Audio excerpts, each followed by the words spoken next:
Last time पे हमने ये सीखा था, हमारी दिन भर की रोटी आज हमें दे। इसका मकसद क्या था? दैनिक रोटी, हमारे डेली आवश्यकताएं सब परमेश्वर पर निर्भर रहना, क्योंकि अपनी मर्जी से, अपनी ताकत से, अपनी समझ से हम कुछ भी नहीं कर सकते। जितना परमेश्वर हमें अनुग्रह देगा उतना ही हम कर सकते हैं। इसलिए हमारी दिन भर की रोटी आज हमें दे, ये प्रार्थना बिल्कुल ये सत्य है। हमारी दिन भर की रोटी मतलब हर दिन की हमारी कमाई, हर दिन का हमारा जो खाना, रहना पीना, ये सब कुछ अपने आप से नहीं और अपने ताकत से भी नहीं, केवल और केवल परमेश्वर के अनुग्रह से हो। सो हमें ये प्रार्थना करनी है, हमारी दिन भर की रोटी आज हमें दे। हर चीजों पे परमेश्वर पर निर्भर रहना। जैसे मन्ना, जब तक परमेश्वर मन्ना नहीं बरसे तो लोगों को खाना नहीं मिलता था, वैसे हम संपूर्ण मन से परमेश्वर पर डिपेंड करते हैं। इसके लिए परमेश्वर ने, यीशु ने हमें ये प्रार्थना सिखाई थी। तो ये शारीरिक आवश्यकताओं के लिए हर दिन निर्भर रहना, ये सिखाई थी। आज जो हम करने वाले हैं, जैसे हमने अपने अपराधियों को क्षमा किया है, वैसे तो भी हमारे अपराधों को क्षमा कर। ये भी हमारे भोजन के लिए, ये जैसे हमारी दिन भर की रोटी आज मेरे, ये हमारे शारीरिक भोजन के लिए था। और ये आज प्रार्थना जो है हमें क्षमा करे, ये हमारी आत्मिक भोजन। जैसे हम रोटी के बिना शरीर ताकत नहीं पा सकता और शरीर बीमार पड़ जाएंगे और मर जाएंगे, वैसे अगर हमें हर दिन परमेश्वर से पापों की क्षमा नहीं मिलेगी, हमारी आत्मा खत्म हो जाएगी। बहुत बहुत महत्वपूर्ण आत्मिक जीवन, अनंत जीवन क्या है? ये परमेश्वर से जुड़े रहना है। उसके लिए परमेश्वर और मेरे बीच में संबंध हमेशा कनेक्ट होना है। लेकिन अगर हमारे पाप की वजह से ये कनेक्शन टूट जाता तो हमारा आत्मिक जीवन भी खत्म होता। ये बहुत गंभीर बात है। आज हम ये थोड़ा ध्यान से सीखेंगे। परमेश्वर ने ऐसा सिस्टम, व्यवस्था बना के रखा है कि परमेश्वर से क्षमा प्राप्त करने के लिए एक शर्त है। आत्मिक जीवन के लिए क्षमा की जरूरत है, लेकिन वो क्षमा मिलने के लिए परमेश्वर ने एक व्यवस्था बना के रखी है। क्या है वो? हमें अपने भाई बहनों को पहले क्षमा करना। ये परमेश्वर ऐसा कनेक्ट करके रखे। अगर हम पृथ्वी पे किसी को मैं क्षमा नहीं करूंगा, अभी क्षमा नहीं कर रहा हूं, तो परमेश्वर भी हमें क्षमा नहीं करेगा। आज की जो वचन के द्वारा हमें एक सॉल्यूशन मिल सकता है। और मेरी प्रार्थना क्यों सुनी नहीं जाती है? परमेश्वर क्यों उत्तर नहीं देता है? और मेरे जीवन में पवित्र आत्मा से ये परिपूर्ण क्यों नहीं होता है? आज ध्यान से देखेंगे, शायद इसकी वजह से भी हो सकता है। अब तक हम अभी किसी दूसरों को मन में क्षमा नहीं कर रहे, अभी भी उससे हम गुस्सा कर रहे हैं। उसकी वजह से ये परमेश्वर हमारे प्रार्थना नहीं सुन रहा है, हमारी पापों को क्षमा नहीं कर रहा। कुलुसियों 1:13-14।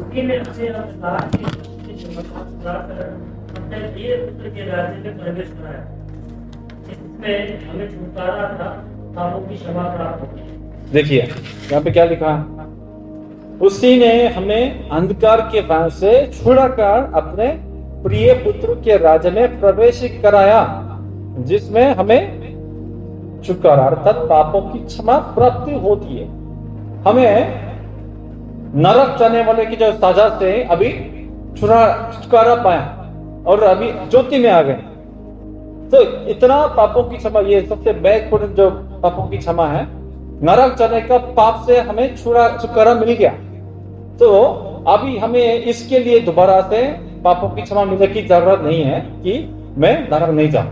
अभी नरक से तो परमेश्वर ने हमें बचा लिया, वो दोबारा हम नरक नहीं भेजेंगे, उसके लिए चिंता मत कीजिए। अगर मैंने पक्का यीशु को ग्रहण किया है तो यीशु के राहु के द्वारा, यीशु के अनुग्रह के द्वारा हमें पापों की छुटकारा तो मिल गई।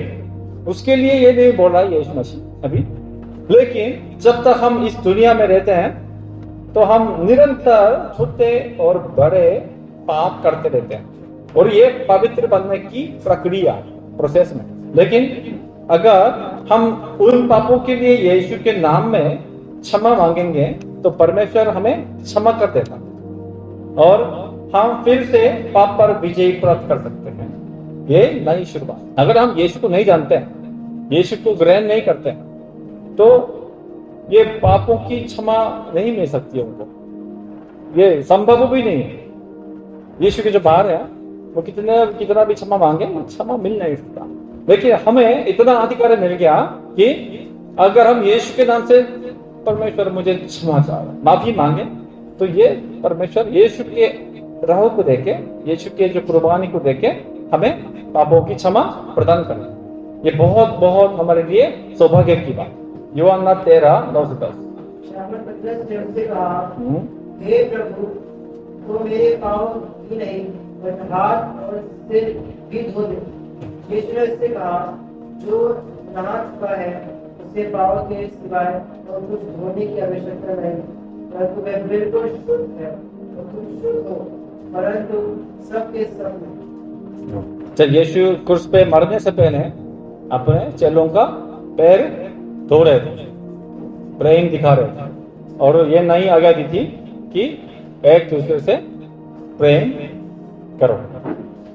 जिससे मैंने तुमसे प्रेम किया वैसे आपस में एक दूसरे से प्रेम किया करो। उस समय में दास है ना, घर में जो दास है, दास लोग, सर्वेंट लोग ये जो मालिक का या उस मेहमान का जो पैर धोते थे, तो पतरस है ना उसको अच्छा नहीं लगा कि मेरा ये गुरुजी है अभी मेरा पैर धो रहे।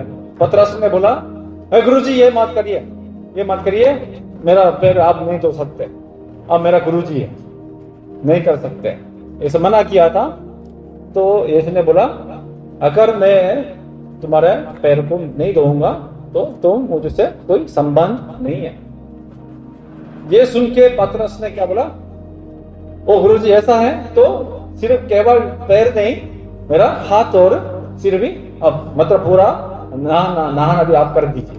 यीशु ने क्या बोला था अभी जो वचन में, जो नहा चुके हैं उनके लिए दोबारा से नहाने की जरूरत नहीं है, लेकिन जो सिर्फ केवल उसका पैर जो है, क्योंकि हम ये लोग क्या पहनते थे, चप्पल पहनते थे, तो उस टाइम पे जंगल जैसा मतलब ऐसा रोड नहीं था, सब कच्चा रोड था, तो ये चलते चलते क्या हो जाता है, पैर गंदा हो जाता है, तो पैर को हमेशा हर दिन धोना, साफ करना।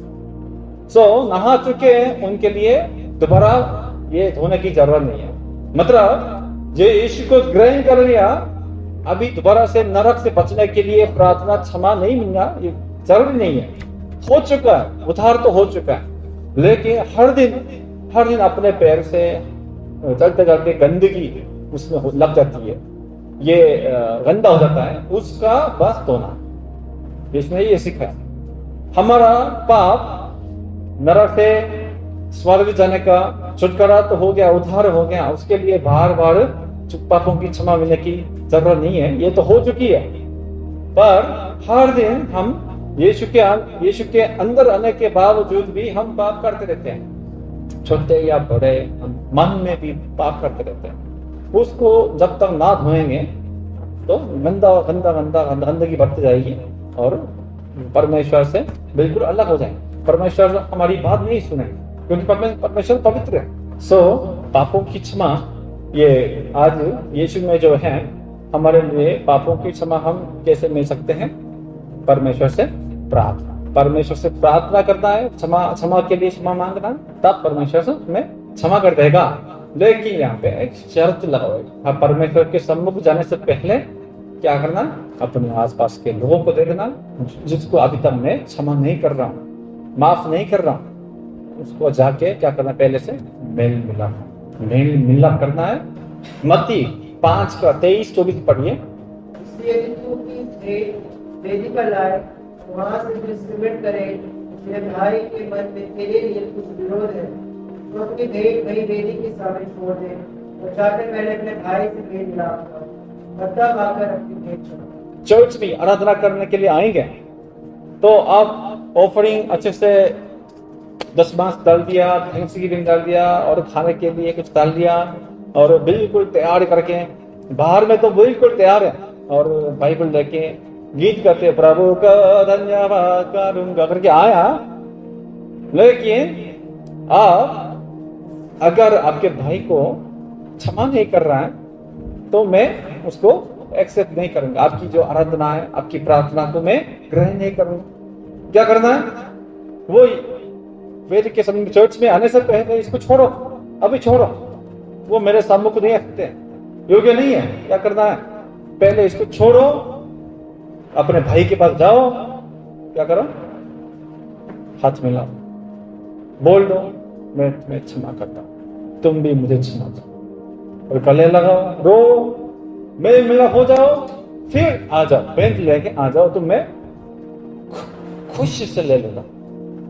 हमारी आराधना, हमारी प्रार्थना खुशी से ले लूंगा और मैं भी क्षमा करूंगा। मार्कुस की बात है, मार्कुस 11:25।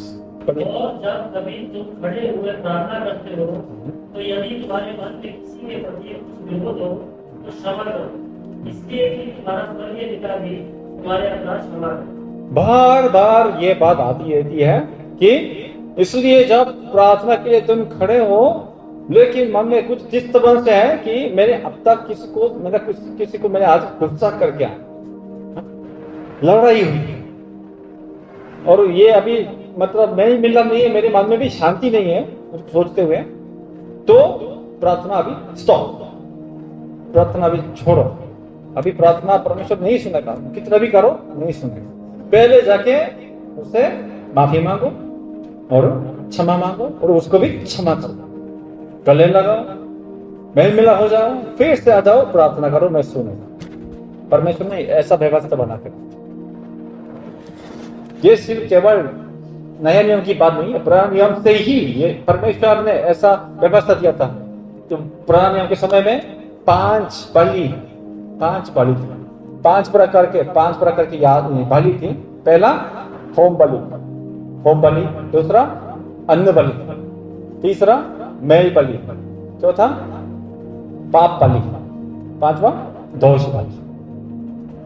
दोबारा, पहला होम बलि, अन्न बलि, मेल बलि, पाप बलि, दोष बलि।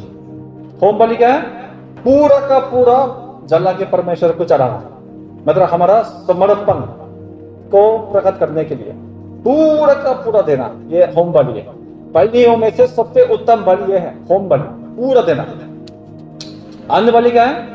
जो गेहूं जो है ना, उसको गेहूं या कुछ अन्न को पीस एक तोड़ के उसको आग में होम बलि के साथ चढ़ाना, तो ये खूब मतलब सुगंध बन जाएगा, बहुत खुशबू परमेश्वर की।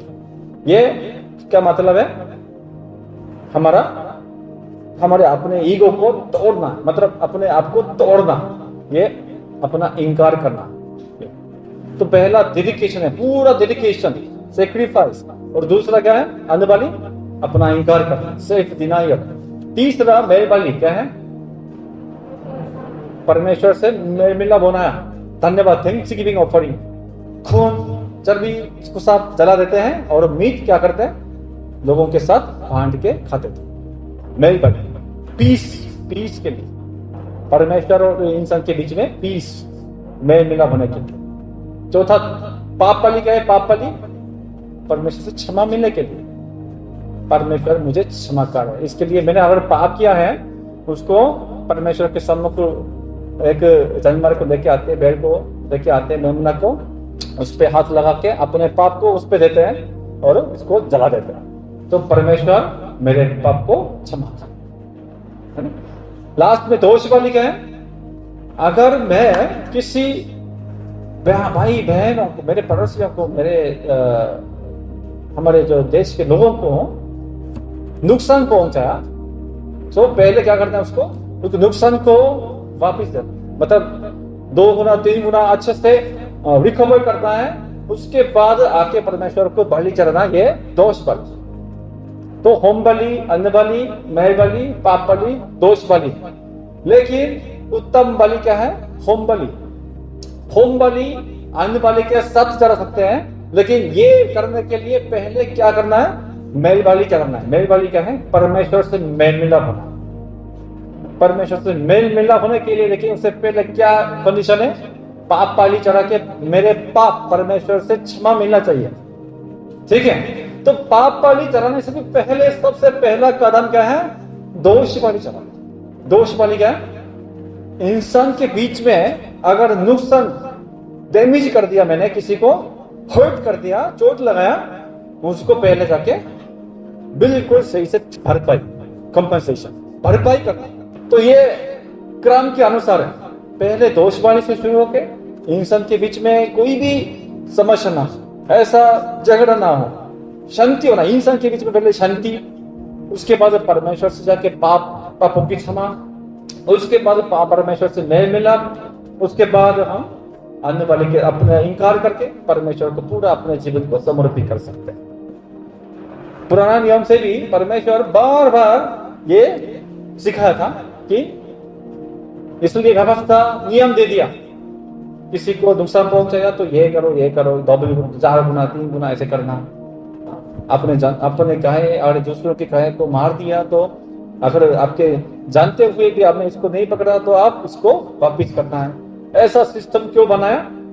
ताकि इंसान के बीच में, हमारे भाई बहनों के बीच में कुछ भी झगड़ा लड़ाई ना हो, हमेशा शांति इसमें बस। हमें अल्टीमेटली अंत में कहाँ जाना है? कहाँ से जाना है? होम बलि के लिए जाना है। होम बलि, अन्य बलि के साथ होम बलि चढ़ाने के लिए जाना है। ये हमें अंतिम गोल है, अंतिम डेस्टिनेशन है।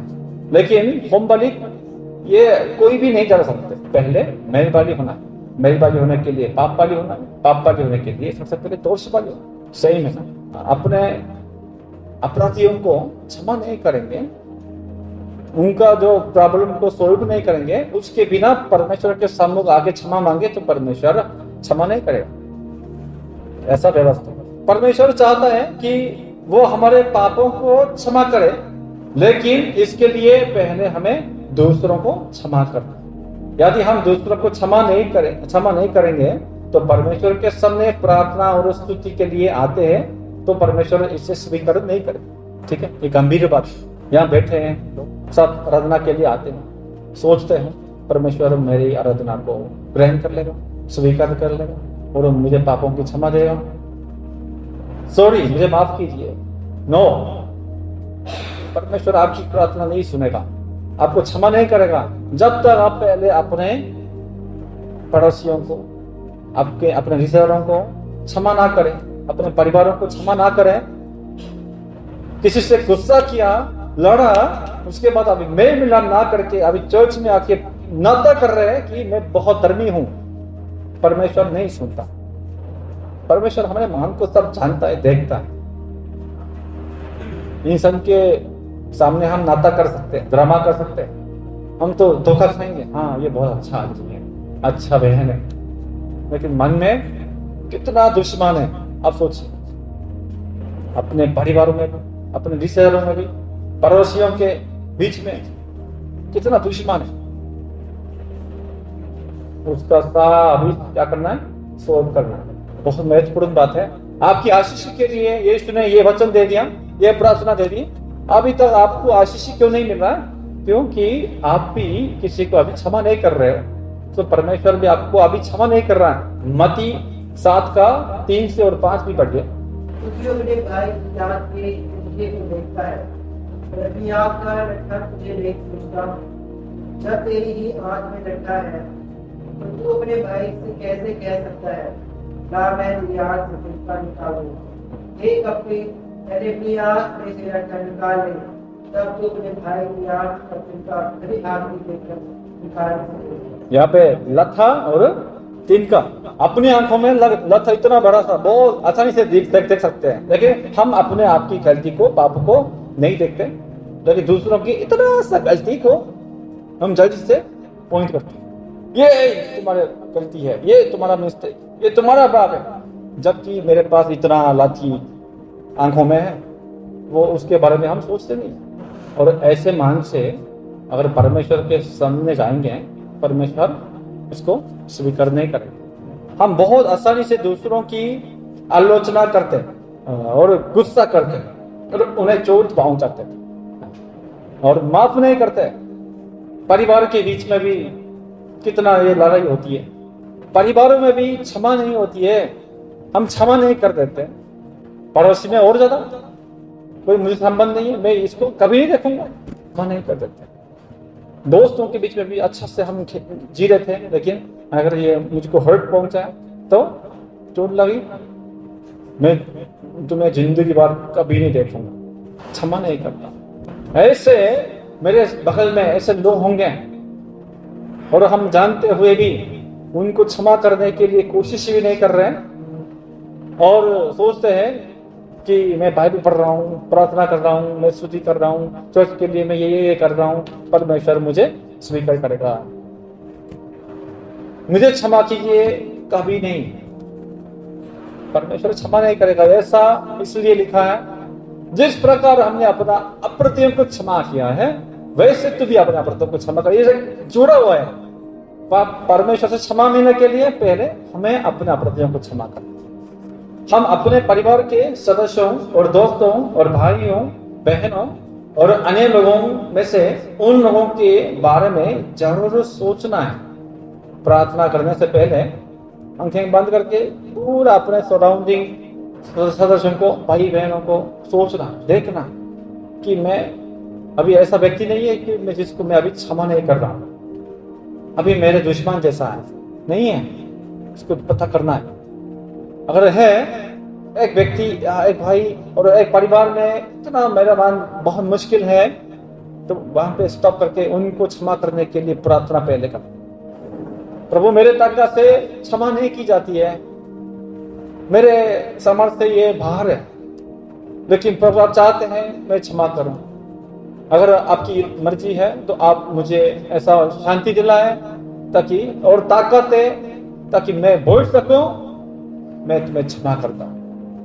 तो एक पास्टर के जो दो बेटे थे, पापा के सामने ये दुश्मन लोग आ गए और उन्होंने क्या किया, दोनों बेटों को उनके सामने से मार दिया। पापा को कितना चोट लगा हुआ, लेकिन क्या हुआ, ये अद्भुत काम ये यहां से स्टार्ट है। तो ऐसा करके ये लोग भाग गए। तो दो जन की जो अंतिम संस्कार करके पापा बहुत रो रहे थे, लेकिन क्या है, बाद में ये दोनों को पकड़ा, जो भाग रहे थे लोगों ने मिलके उनको पकड़ा और लेके आए।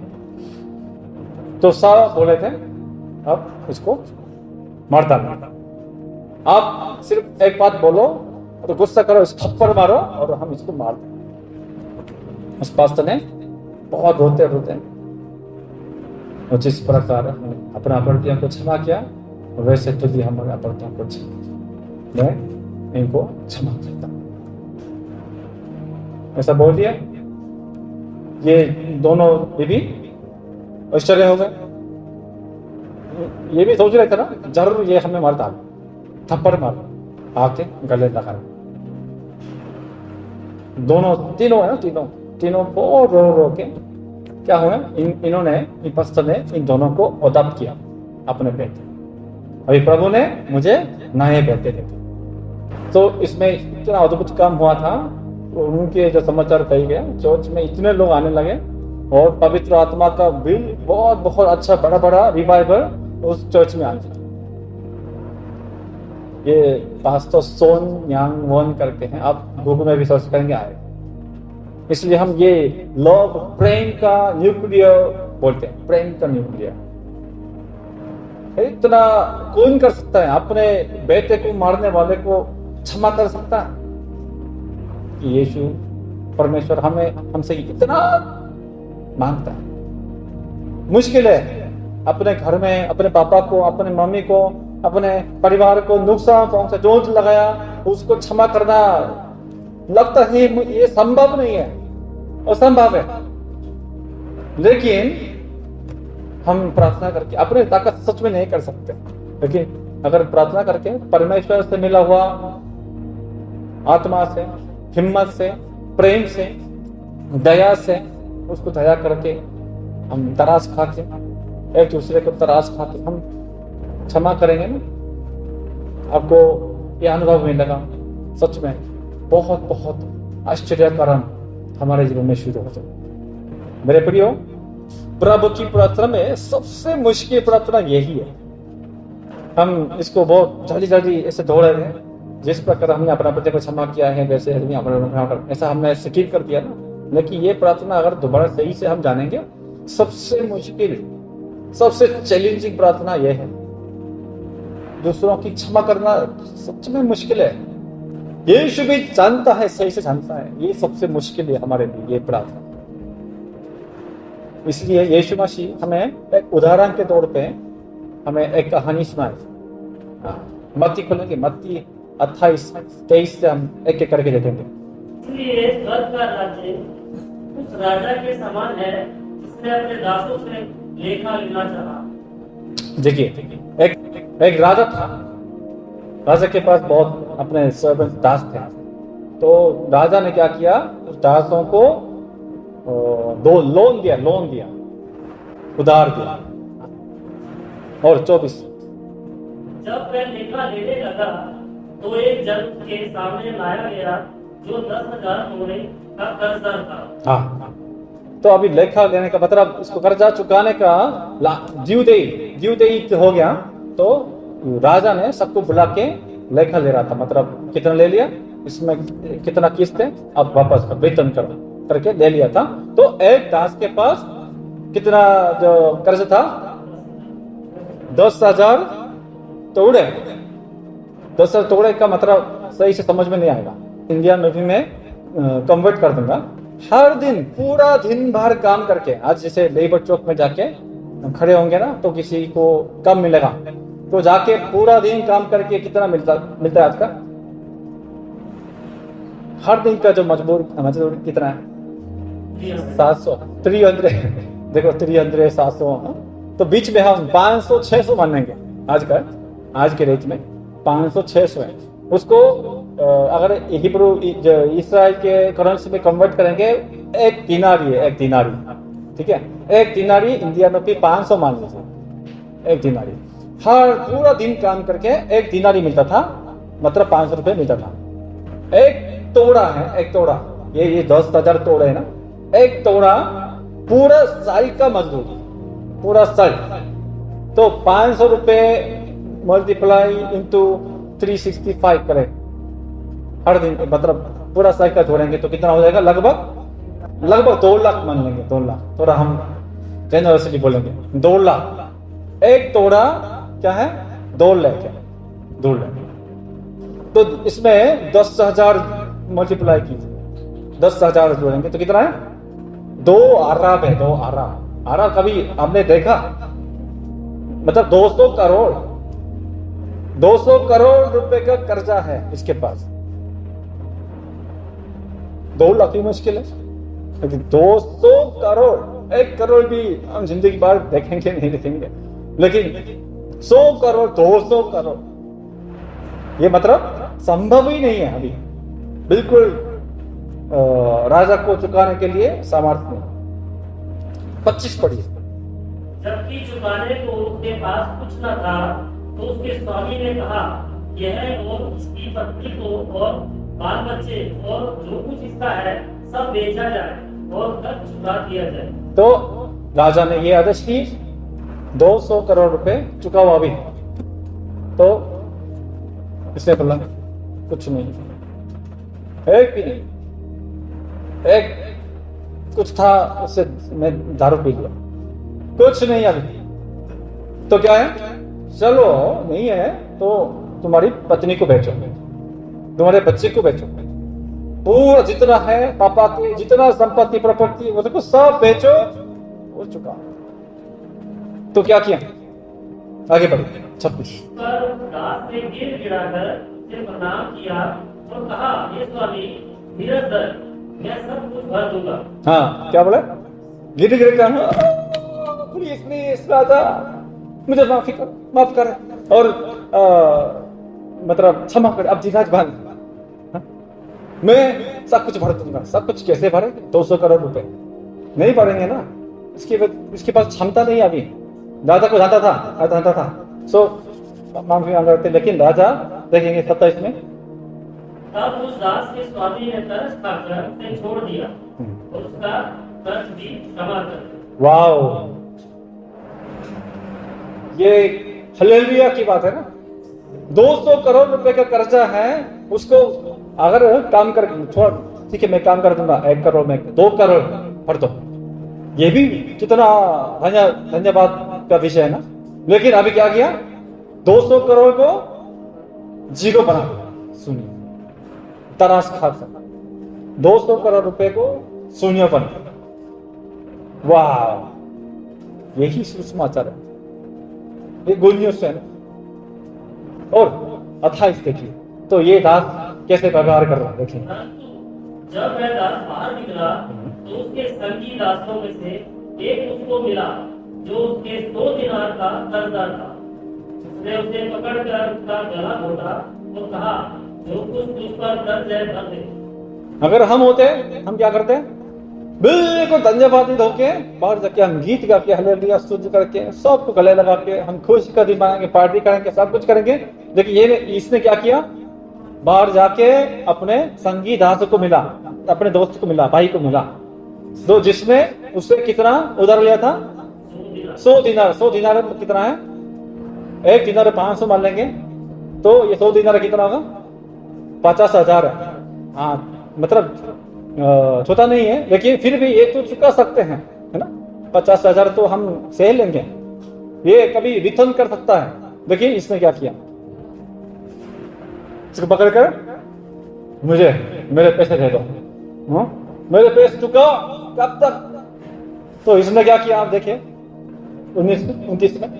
इस पर उसका संगी दास गिरकर उससे विनती करने लगा, धीरज धर, मैं सब भर दूंगा। इसने भी सेम, अपने दोस्त भी सेम जैसे इसने राजा के सामने किया था वैसे सेम किया, गिर कर, ओ भाई धीरज भाई प्लीज मैं सब कुछ भर दूंगा। तो आगे बढ़े 30 में। उसने ना माना, परंतु जाकर उसे बंदी गृह में डाल दिया कि जब तक कर्ज भर न दे तब तक वहीं रहे। देखिए, खुद स्वयं को 200 करोड़ रुपए का अनुग्रह मिल गया, लेकिन ये अभी 50,000 का जो कर्जा वो नहीं चुकाने के कारण उसको क्षमा नहीं किया। इसमें धीरज माफ कर दूंगा, मतलब भर दूंगा, बात नहीं मानी। क्या किया, इसको बंदी गृह में, जेल में डाल दिया। तुम्हें जेल के खाना खाना, जेल में डाल दिया। तो ये अभी जब तक कर्जा चुकाना पूरा ना चुका है तब तक ये बंदी गृह में रहना पड़ा। दोस्त 31 उसके संगी दास यह जो हुआ था देखकर उदास हुए और जाकर अपने स्वामी को पूरा हाल बता दिया। ये जो चल रहा था ना, वो एक दूसरा जो दास देख रहा था, उनको उसको बुरा लगा, उदास हो गए, अरे ये क्यों ऐसा कर रहा है। तो जाके अपने राजा को सारा बता दिया कि अभी क्या क्या किया इसने। तो 32 तब उसके स्वामी ने उसको बुलाकर उससे कहा, ये दास तूने जो मुझसे विनती की तो मैंने तेरा वह कर्ज पूरा कर क्षमा कर दिया। तो राजा ने बोला, अरे ये दुष्ट दास, मैंने तुम्हें दया दिखाई है, लेकिन तुम क्या कर रहे हैं, है ना, इस तरीके का। और 33 इसलिए जैसे मैंने तुझ पर दया की वैसे ही क्या तुझे भी अपने संगी दास पर दया करना नहीं चाहिए था। क्या है, जैसे मैंने तुझे क्षमा कर दिया वैसे तुम्हें भी अपने संगी दासों को क्षमा करना नहीं चाहिए था। फिर और उसके स्वामी ने क्रोध में आकर उसे दंड देने वालों के साथ हाथ में सौंप दिया कि जब तक वह सब कर्ज भर न दे तब तक उनके हाथ में रहे। उसका जो अच्छा 200 करोड़ रुपए का ये क्षमा मिली थी वो दोबारा से वापस आ गया। तुम भी बंदीगृह में जाओ, और 200 करोड़ रुपए सब भरने तक बंदीगृह में रहो, मतलब जिंदगी भर ये बंदीगृह के बाहर नहीं आ पाएगा। 35 में इसी प्रकार हर एक अपने भाई को मन से क्षमा न करेगा तो मेरा पिता जो स्वर्ग में है उनसे भी जैसा ही करेगा। ये उदाहरण इसलिए दिया, इसी प्रकार जैसे 200 करोड़ रुपए क्षमा मिली है हमें, ये हमारी बात है। ये जो दास कौन है, ये हम है। हमें 200 करोड़ रुपए को राजा ने क्षमा कर दिया, तो हमें अभी क्या करना चाहिए, दूसरों के सामने जाकर मुझे छोटा सा थोड़ा सा गलती किए उसको सब क्षमा करा था। क्यों? मैंने क्षमा प्राप्त की तो मैं भी तुम्हें क्षमा करता। ये मेरे पास 200 करोड़ रुपए का कर्जा था। मैं एक ऐसा पापी था जिससे नरक में जाना था, लेकिन परमेश्वर ने मुझसे प्रेम किया और मुझे माफ कर दिया। ये बिल्कुल ही इसलिए नहीं था कि मैं प्रेम के योग्य था, बस परमेश्वर ने मुझ पर दया करी और मुझे अनुग्रह दिया। ये सब परमेश्वर की दया, उनकी कृपा, अनुग्रह। और जो व्यक्ति इसे दिल से जानता है और उसको दिल से हमेशा याद करते हैं, तो हमेशा मन में क्या होना है? आभार भरा होना जरूरी है, धन्यवादित होना है हर दिन। अगर हम ये मनन करें कि 200 करोड़ रुपए थोड़ी बात है, छोटी बात है, 200 करोड़ रुपए मेरे पास कहां से लाएगा, लेकिन ये अभी सब क्षमा मेरी को, ये बहुत आनंद का विषय, धन्यवाद का विषय। इंग्लिश में ये वर्ड है forgiven people forgive। क्षमा किए गए लोग क्षमा करते हैं, लेकिन जो कौन क्षमा नहीं कर सकता है? जो अभी तक क्षमा नहीं किए गए। सच में परमेश्वर से अभी तक क्षमा का अनुभव नहीं है, वो क्षमा नहीं कर सकेंगे, लेकिन क्षमा किए गए वो क्षमा कर सकेंगे। Forgiven people forgive। आज ये प्रार्थना हमें कठिनाई में डाल भी सकते हैं, लेकिन ये हमें बचाने के लिए है। मेरे बच्चों अभी उस अंधकार से दोबारा वापिस आ जाए, ये बचाने का प्रार्थना है। मुझसे क्षमा मिलना है तब मुझसे दोबारा जुड़ जाओगे, लेकिन क्षमा नहीं मांगते हो, मांगते भी हो लेकिन तुम दूसरों को क्षमा नहीं करते, तो मैं क्षमा नहीं कर सकता।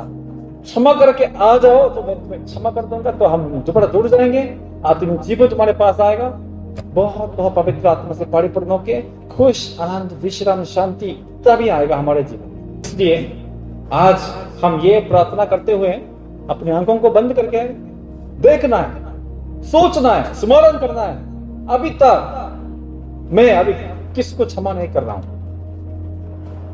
मैं अभी तक किसको क्षमा नहीं कर रहा हूं। गंभीरता से सोचना है और प्रार्थना करना है। मनुष्यों के बीच में समस्या को पहले से क्लियर करना, ठीक करना, नहीं मिलक करना है, उसके बाद ही परमेश्वर के सामने आ सकता है। परमेश्वर इस वचन के माध्यम से आप सबको आशीष रहे, सच में पापों की क्षमा हम सबको प्रदान करें। आइए हम प्रार्थना करेंगे। इस प्रार्थना के लिए हम सब प्रार्थना करेंगे। अब आंखों को बंद करके अभी स्मरण कीजिए, आपके दिल की आंखों से दोबारा आप देखिए, मेरे परिवारों में से या हमारे चर्च के भाई या बहनों में से या मेरे रिश्तेदारों में से या किसी और को भी, मेरे पड़ोसी में से अभी तक मैं क्षमा नहीं कर रहा हूँ, सच में पूर्ण माइंड से मैं क्षमा नहीं कर रहा हूँ, उसको आप निकाल लीजिए, मन से आप निकाल लीजिए, सोच लीजिए। ये गांठ जो है ना, गांठ को पहले खोलना, तब परमेश्वर मेरे बीच में का दरवाजा भी खुल जाए।